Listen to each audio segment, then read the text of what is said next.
You don't know what you don't track. Very, very important. We see a lot of dental sleep medicine providers become discouraged to pursue dental sleep medicine because they feel like it's not working for their office.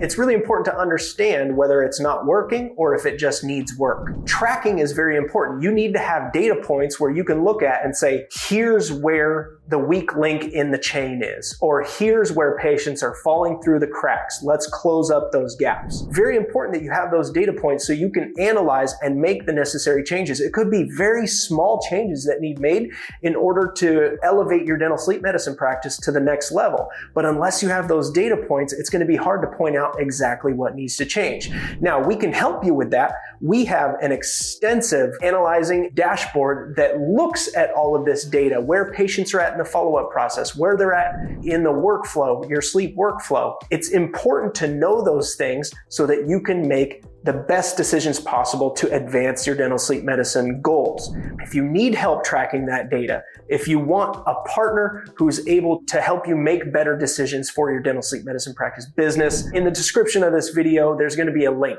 You can click on that link and you can learn more about what we do here at Dental Sleep Profits, and we would be more than happy to have a call and talk about how we can help you track things better and get better results.